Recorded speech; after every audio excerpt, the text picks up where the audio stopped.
¿Te gustaría hablar 5 idiomas? ¿O 7? ¿O 20? ¿Te gustaría hablar 20 idiomas? La buena noticia es que poder se puede. Si quieres hablar 20 idiomas, se puede hablar 20 idiomas. Hay personas que de hecho lo hacen, o sea que no es ningún problema. La cosa es saber cómo, y eso es precisamente en lo que yo te voy a ayudar hoy. ¿Cuál es el proceso que tienes que seguir? ¿Qué pasos tienes que seguir si tú quieres de verdad hablar 5, 6, 7 idiomas? El primer paso que tienes que dar para hablar todos los idiomas que te propongas es tener una lista muy clara de los idiomas que quieres hablar y de para qué los quieres hablar. Eso es esencial. Esta lista tiene que ser una lista ideal.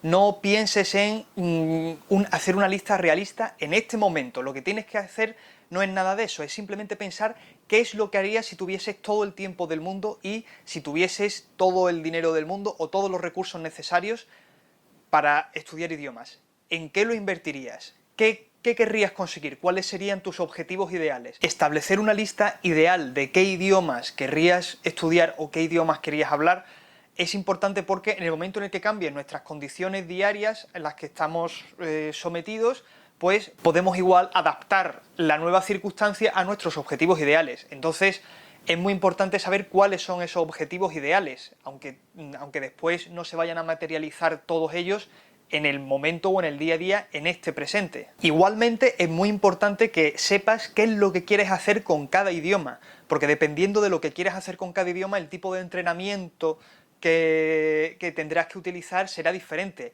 No es lo mismo que quieras leer bien en un idioma, como por ejemplo sería el caso si quisieses aprender una lengua muerta, a no ser que seas uno de estos frikis del latín, a que quieras aprender, por ejemplo, una lengua viva que quieras utilizar o que quieras viajar. Por ejemplo, si vas a un país al que te interesa ir para trabajar o al que te interesa ir para hacer amigos o para ligar. Dependiendo de lo que quieras hacer con cada idioma, tendrás que adaptar el tipo de entrenamiento que te voy a ofrecer ahora a tu circunstancia. A ver, ahora llega la parte difícil, que es pensar cuánto tiempo, de manera realista, tienes en el día para estudiar idiomas. No pienses en hoy voy a tener 1 hora, mañana voy a tener 10 minutos y al día siguiente voy a darme un atracón de 2 horas. Ese tipo de cambios en la disciplina suelen ser muy negativos. Piensa en cuánto tiempo de verdad tienes para dedicarle de manera constante al día. Porque si le vas a dedicar, como he dicho antes, 2 horas un día, 3 horas otro día, te vas a tirar 2 días sin hacer nada y después vas a volver para hacer 10 minutos, 20 minutos y al día siguiente otro atracón, no vas a aprender. Es mejor tener 20 minutos, siempre 20 minutos, todos los días, que tener un vaivén constante en la cantidad de tiempo que puedes utilizar para aprender idiomas. Que a ver, eso no quita que si un día pasa algo y te quedes un día sin estudiar, se te vaya a ir todo ya al garete. A ver, precisamente la disciplina del tiempo está hecha para que cuando haya un accidente como ese, que a lo mejor por lo que sea, un fin de semana no hayas podido estudiar ni hayas podido hacer nada porque hayas tenido, yo qué sé, pues una cosa, tu boda, lo que sea, precisamente la disciplina está para acolchar esos momentos de accidente. Si tienes una disciplina sostenida sistemáticamente en el tiempo, te va a ser mucho más fácil volver a trabajar y te va a ser mucho más fácil mantener el conocimiento a lo largo del tiempo que si tienes un vaivén constante en la cantidad de tiempo que inviertes. Una vez hayas establecido qué idiomas quieres hablar de manera ideal y hayas medido de manera realista cuánto tiempo tienes al día para dedicarle de manera constante a estudiar idiomas, es cuando puedes hacer el cálculo. Si tienes, por ejemplo, 20 minutos al día solamente para estudiar idiomas, no te recomendaría que empezases a querer estudiar 10 idiomas, porque es que no te va a dar tiempo. Tienes que, o sea, a pesar de que tus objetivos ideales sean X, tienes que adaptar de manera realista, ahora sí, tus objetivos ideales a los objetivos que puedas hacer diariamente con el tiempo que tienes. Este nivel de adaptación no solamente se refiere al tiempo, este proceso de adaptación también exige que adaptes todos esos objetivos ideales no solamente al tiempo, sino a la cantidad de material que hay disponible en tu lengua o en una segunda lengua que tú hables. No es lo mismo querer estudiar alemán, inglés o francés, que son idiomas que son comunes y que para hispanohablantes hay una cantidad de material enorme para poder aprenderlos, que querer estudiar, por ejemplo, turco, kazajo, persa, o yo qué sé, guaraní. que es dificilísimo aprender, aunque Duolingo ya ha sacado, de hecho, para guaraní ha sacado un curso. Aún así, aprender este tipo de idiomas es mucho más complicado, lo que significa que no solamente vas a tener que invertir el tiempo de estudiar esos idiomas, sino que vas a tener que invertir mucho tiempo en encontrar material de calidad, que va a ser muy difícil, y posiblemente el proceso de aprendizaje va a ser mucho más lento si no tienes un buen material o si no tienes material suficiente, sobre todo en los inicios del estudio del idioma. Cuarto paso: estudiar todas las partes del idioma por igual, y eso parece un poco complicado. El idioma se puede estudiar de muchas maneras, hay muchas facultades que se tienen que trabajar. Tienes que trabajar la gramática, que es, por decirlo así, el conocimiento básico y el conjunto de las normas por las que se rige el idioma, y por tanto saber eso es de cajón, si no, no puedes avanzar. Pero hay otras disciplinas que también tienes que trabajar. Vas a tener que trabajar la escucha, vas a tener que trabajar la lectura, vas a tener que trabajar la escritura y vas a tener que trabajar, obviamente, la conversación. Aquí entra además un factor importante, y es que en función de lo que quieras hacer con el idioma, hemos dicho antes en el primer paso que era establecer objetivos ideales. En ese primer paso no solamente establecíamos qué idiomas queríamos aprender, sino para qué los queríamos. Si lo queremos para una conversación, solamente para leer o solamente para... a saber, eso es cosa vuestra. Bueno, pues dependiendo de cuál sea vuestro objetivo con el idioma, tendréis que adaptar el tipo de entrenamiento que queráis. Si lo que os interesa es mucha conversación y no os interesa tanto hablar bien, o por ejemplo simplemente queréis comunicaros de manera suficiente, pues igual no necesitáis tanta gramática como necesitáis conversación, y necesitáis igual a lo mejor más escucha, porque necesitáis saber reaccionar a lo que otras personas dicen, de manera que igual no os interesa tanto escribir o no os interesa tanto usar la lengua de una manera activa correcta, sino que os interesa simplemente comunicación suficiente. Ese tipo de objetivo requiere un tipo de entrenamiento. Si por el contrario lo que quieres es leer súper bien porque a ti lo que te interesa es la literatura, porque te gusta, yo qué sé, la literatura alemana, pues igual, aparte de la gramática, no vas a necesitar, por ejemplo, invertir tanto tiempo en la escucha. Simplemente leyendo, te irá entrando el vocabulario. Quinta cosa que podéis hacer, que es muy importante, y esto igual os parece una tontería, pero no lo es, y es escribir. Escribir todos los días, o intentar escribir todos los días. Si vais a estudiar más de un idioma y queréis hablar 5 o 6 idiomas, o el tiempo que sea, intentad escribir al menos en la mitad de los idiomas que estudiáis todos los días, de manera que a lo mejor un día estéis escribiendo en 2 o 3 idiomas, yo qué sé, media hora, 40 minutos o 10 minutos, lo que tengáis, pero intentad escribir todos los días. ¿Por qué es importante escribir? Escribir todos los días es importantísimo por varias razones. La razón más importante es que cuando nosotros escribimos estamos usando de manera activa el idioma sin tener que vernos bajo la presión de tener que responder a una pregunta, por ejemplo, que requiere que nosotros actuemos de manera rápida. Cuando escribimos podemos dedicar todo el tiempo que tengamos, incluso si invertimos 10 minutos en hacer una única frase, esos 10 minutos están muy bien invertidos, porque cuando nosotros tenemos tiempo podemos investigar bien qué gramática estamos usando, podemos cometer errores sin que pase nada. Es un experimento que nos deja espacio para cometer errores sin la presión de crear un acto de comunicación fallido. Si además utilizáis la escritura como un medio de expresión para vosotros mismos, vuestras emociones o vuestras cosas diarias, y para esto os recomiendo que escribáis un diario en la manera de vuestras posibilidades, es que vais a utilizar un vocabulario que posiblemente vayáis a requerir en una conversación. Si vuestro objetivo con el idioma es poder hablar correctamente o poder mantener una conversación normal, posiblemente escribir de cosas cotidianas os resulte de muchísima ayuda, y es una manera de practicar la conversación, por decirlo así. Es una manera de pensar en el idioma y de expresarte en el idioma que está fuera del riesgo de cagarla. Medir el tiempo es muy importante. Esto no solamente vale para poder tener un seguimiento objetivo de tu progreso, sino para poder estudiar esa regularidad que hay. Porque obviamente, a ver, no pasa nada si un día haces 20 minutos y al día siguiente media hora. El problema sería que hubiese un desfase entre el tiempo que dedicas un día y el tiempo que dedicas otro día.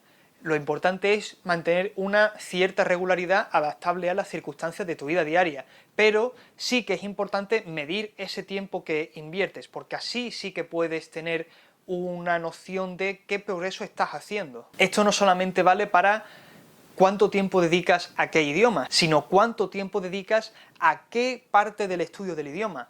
Porque al igual si te tiras una semana haciendo solamente gramática, igual a la siguiente deberías plantearte hacer otras actividades. Es importante saber no solamente cuánto tiempo inviertes en un idioma, sino en qué parte del estudio del idioma estás invirtiendo el tiempo, para que puedas controlar en función de tus objetivos personales en qué debes de invertir el tiempo, porque de nuevo, si tus objetivos son la lectura, la conversación o tener un diálogo técnico sobre empresas económicas o lo que sea, pues tendrás que adaptar tu rutina diaria a esos objetivos.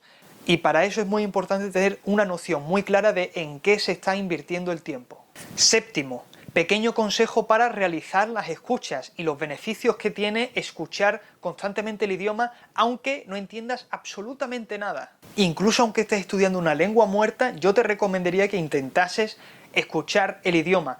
De hecho, en la descripción voy a poner links para que la gente que estudie griego antiguo o latín pueda escuchar cosas en griego antiguo o latín, porque es que es muy importante. Escuchar es una actividad muy delicada. La escucha es una actividad que requiere muchísimo tiempo.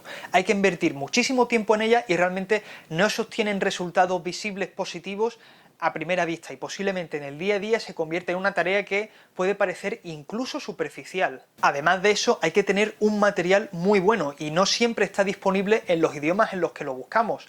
No hay buen material, por ejemplo, de audio si lo que quieres estudiar es turco o si lo que quieres estudiar es kazajo. No te digo nada si lo que quieres estudiar es algo como persa o dialectos del árabe, una cosa que es prácticamente imposible hacerlo sin una persona nativa. El entrenamiento ideal de audio requiere que tuviésemos el texto que se está leyendo y, obviamente, el audio, de manera que podamos seguir lo que se está diciendo en el texto, pero esto no siempre es posible y muchas veces tampoco es recomendable. Cuando tenemos el texto delante, nuestro cerebro se vuelve perezoso, por decirlo así, y muchas veces es más recomendable no tener ningún tipo de soporte visual y poder trabajar la audición en sí. Esto significa que igual no vamos a entender nada o casi nada de lo que se esté diciendo, pero sí que podemos utilizar la estrategia de escribir aquellas cosas que sí entendemos 100% seguro o escribir cosas que nosotros más o menos creemos que podemos entender o palabras que a lo mejor podemos buscar después en el diccionario. Lo ideal sería entonces compaginar los dos tipos de entrenamiento de escucha. Por un lado, hacer escucha salvaje, por decirlo así, en el que no tenemos ningún tipo de soporte en el que apoyarnos y solamente tenemos el audio y un texto que sea totalmente 100% natural, que no esté para nada adaptado a nuestro nivel, sino que sea 100% lenguaje normal, que sea, por ejemplo, noticias, películas, entrevistas, lo que queráis. Y además de eso,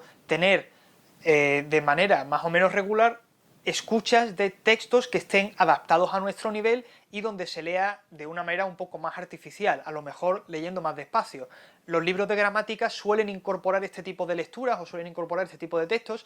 Hay algunos libros que vienen así, hay editoriales que publican de hecho lecturas adaptadas al idioma, se hace mucho en inglés, francés, alemán, he visto muchísimos textos de este tipo en el que se coge una novela famosa o una historia famosa y se adapta de nivel con un audio incorporado para que puedas escuchar, pero esto no siempre es el caso y hay idiomas donde encontrar este tipo de material es dificilísimo, si no totalmente imposible, de manera que lo único que podamos hacer va a ser la otra versión del audio, salvaje, hacer escucha salvaje, que sería, como he dicho antes, escuchar sin ningún tipo de soporte ni ayuda. Aunque hay muy buenos diccionarios online, sobre todo los mejores que yo he visto, desde luego, están en inglés, francés y alemán. Hay diccionarios muy buenos online que se pueden consultar y con los que podéis aprender muchísimo, porque cuentan no solamente con la definición de la palabra, sino que cuentan con sinónimos, antónimos y ejemplos, que son una cantidad de material con la que podéis aprender muy grande. Esto no siempre se da en todos los idiomas, porque no siempre hay diccionarios en nuestra lengua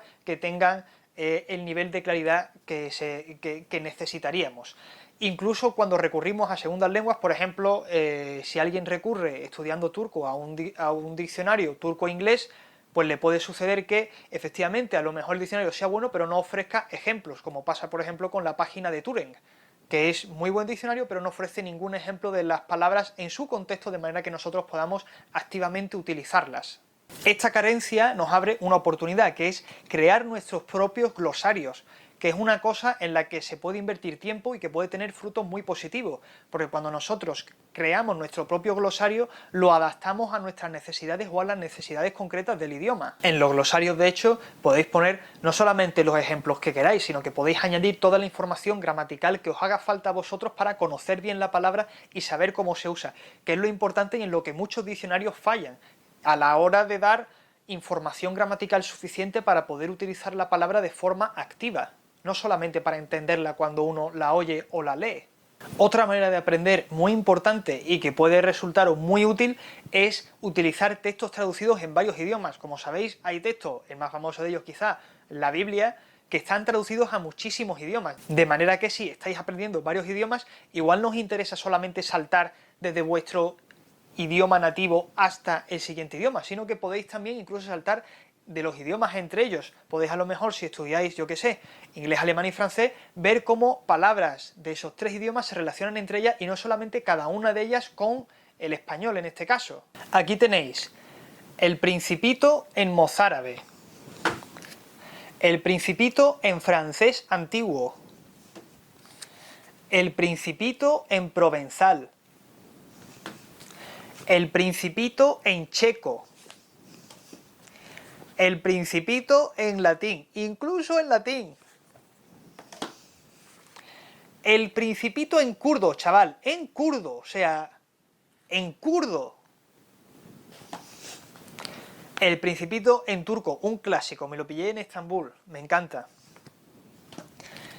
y una versión minimalista, súper finita, del Principito en polaco. Este tipo de material igual requiere una inversión de dinero muy grande, no especialmente grande porque es un libro que es relativamente barato y fácil de conseguir, incluso cuando lo quieres conseguir en otros idiomas, pero hay muchas otras opciones. De hecho, la Biblia está muy traducida y podéis leer pasajes en muchísimos idiomas. El problema es que a lo mejor textos como la Biblia o el Corán, que están muy traducidos, tienen un lenguaje mucho menos accesible y mucho menos natural a las necesidades de una persona normal, comparados con el Principito, que tiene un lenguaje común que todos podemos utilizar. Pero, por ejemplo, a la hora de utilizar glosarios, o si queréis hacer vosotros vuestro propio glosario, como he recomendado antes, pues es muy bueno tener un texto en varios idiomas, porque os permite cotejar cómo se relacionan esos idiomas entre sí y cómo ver todas las palabras dentro de un contexto teniendo el mismo texto como base. Bueno, pues ahí lo lleváis. No solamente tenéis una serie de pasos que seguir para poder estudiar varios idiomas de manera satisfactoria, sino que además os he dado algunos consejos para estudiar idiomas en general. Varios idiomas además, porque os pueden servir para cotejar varios idiomas, etc. Si queréis saber más o si tenéis dudas acerca de cómo aplicar en vuestra situación particular todos estos pasos o todos estos consejos, dejadlo en los comentarios y yo responderé a lo mejor en otro vídeo haciendo un vídeo de preguntas y respuestas. Pues muchísimas gracias por ver el vídeo, dadle al me gusta y suscribiros al canal. Yo soy Alejandro Colete Moya, él es Lincesito y nos vemos en el próximo vídeo.